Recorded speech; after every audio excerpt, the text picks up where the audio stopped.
Hi, thank you for viewing Mary's video again. We're always glad to see you, and with some fantastic videos coming up from New Zealand, Australia, all around the world, everywhere.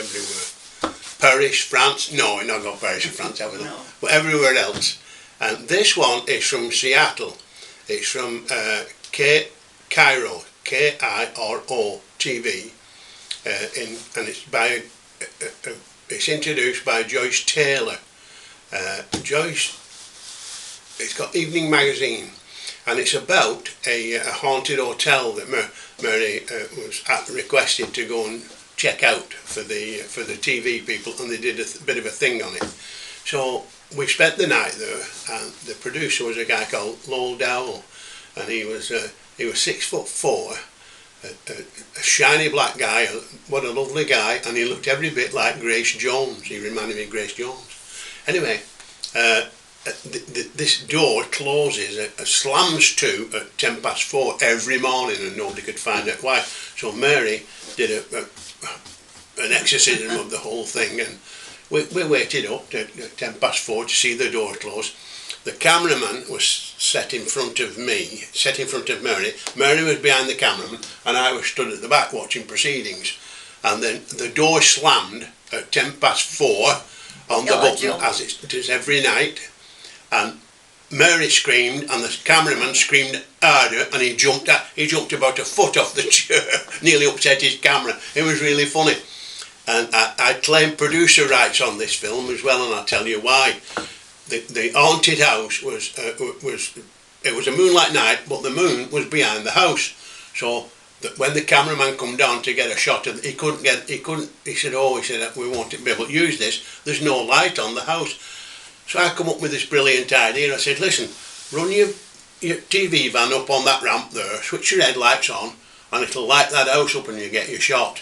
And he did. Oh, he thanked me enough for that.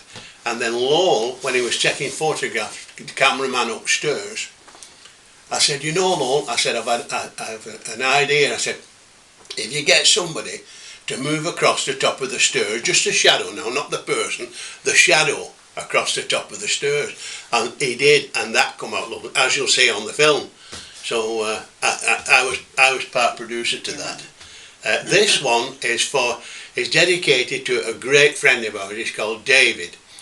He lives in Hawaii, and his mum and David has been supporting Mary for 25 years. They're lovely, lovely people, the pair of them. And what else? David saw that programme.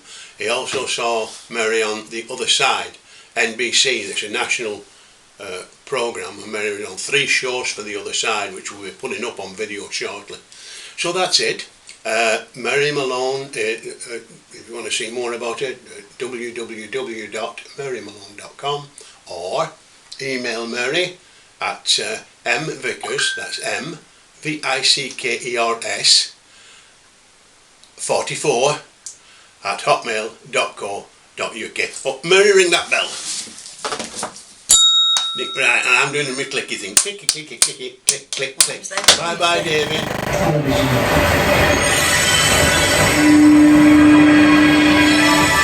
Tonight on Evening Magazine, they say this local bed and breakfast is haunted.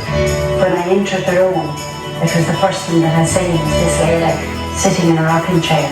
Furniture moves, eerie sounds are heard, and every morning at exactly 4:20, this door slams shut. It happens every night. I mean, that's why I've been so concerned. It's a modern-day ghost hunt. When we put the claims to a test, will it happen for our cameras? Then, he trained America's favorite dolphin to do tricks that made Flipper a household name. But when tragedy struck, Flipper's trainer launched a crusade. There's no question about it. You think she killed herself? Yeah, she did. I watched it. Find out why Flipper's trainer is trying to reverse years of training so that his dolphins and his conscience can be set free. Plus, we hit the road to visit the country's oldest gas station in the small town of Zillah, Washington. Join your host, John Curley, tonight from Montlake.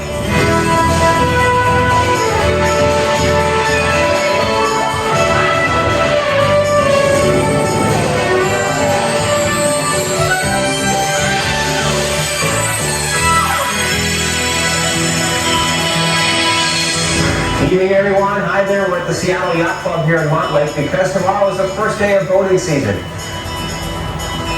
I'm told that somewhere out there's somebody decorating their boat in WSU colors. That's right, there's some crazed Cougar fans out there, and they are right in the middle of Husky territory. And I have to say something right now. Any Husky fans out there, I will actually be on that boat. I know where that boat is. I'll be decorating that boat, but it's strictly a job. That's the only, not that I'm showing preference to one side or the other. It's just my job, and that's what I'm doing.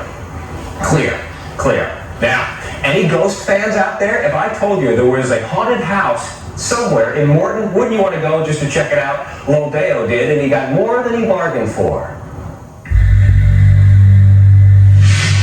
On a dimly lit wall, in a lonely bed and breakfast, bordering the edge of nowhere, there's a greeting that begins, "In this house of peace and rest." But innkeeper Susan Dragnis isn't so sure there is peace or rest here. Ghosts. 5 years ago, Susan bought this 85-year-old house to make it into a bed and breakfast. Even on nights there are no paying guests, Susan says she's never alone. I've never even had it in my brain that we could have truly anything like this, but I'm now admitting there are ghosts here. The hauntings began with strange sounds and chills. Before long, guests reported seeing furniture move, seeing apparitions, even feeling them at night while asleep. How's he awakening? He was couldn't breathe well, like he was gagging. Aren't you scared? Yeah, sometimes I'm very scared. The ghosts are supposedly the mothers of two lovers who lived here. Both women stayed with their children. They lived here and died here. Both mothers died unexpectedly after having teeth. What makes this story especially interesting is Susan guarantees that my photographer and I will witness something strange this night. Hi, nice to meet you. Oh, I'm so glad you're here. To make the proposition a little more interesting, we invited a ghost hunting psychic to spend the night with us. Oh, what a lovely house. Thank you. He told Mary Malone and her husband nothing about Susan's house or its past. So she decided to tell us. There was a murder here at some stage, and that it was two women. What's happened, of course, is they're trying to get out. Their body is gone, and they're trying to find the body to get back into the body. Okay. Mary went right to work trying to exorcise the spirits. Her tools, a sacred candle, some holy water, and a strong belief. For the sake of a sorrowful passion. The focus tonight is on the pink bedroom where the women's spirits supposedly lost their bodies. And also this fire door the ghosts allegedly slam every night. So far, my photographer and I see nothing. But Mary does. One seemed to be in the middle, in the pink room, and near the window. They seemed to stay around the window in a rocking chair. Because when I entered the room, it was the first thing that I seen was this lady sitting in a rocking chair. You saw a ghost. A woman. I done the Divine Mercy, that was the prayer I was doing.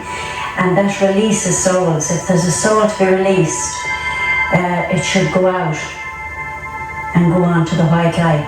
So if somebody said Mary Malone is eccentric, you can see how some might say that's a nice way of putting it. Right. Well, then I'm off my train. Is that right? I'm not at all. No.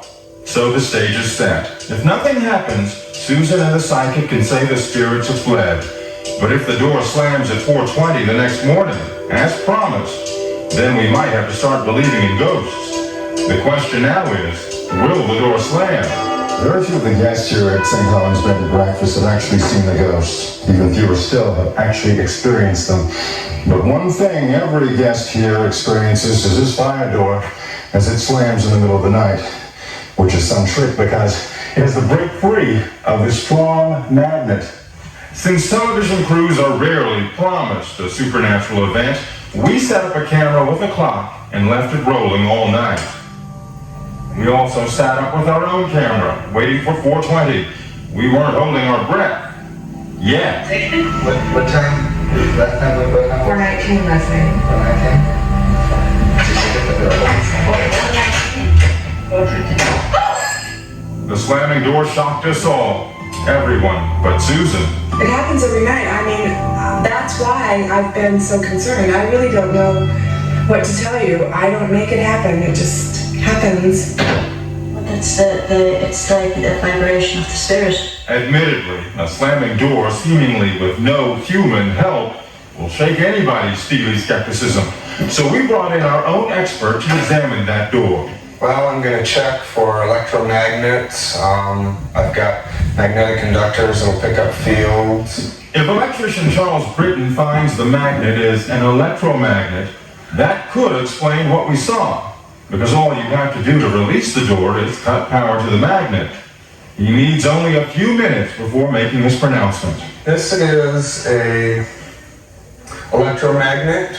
He says it's probably an innocent mistake on Susan Dragness's part because many electromagnetic fire doors are equipped with safety features. It may be that the system's designed to shut the fire doors at a certain time every night.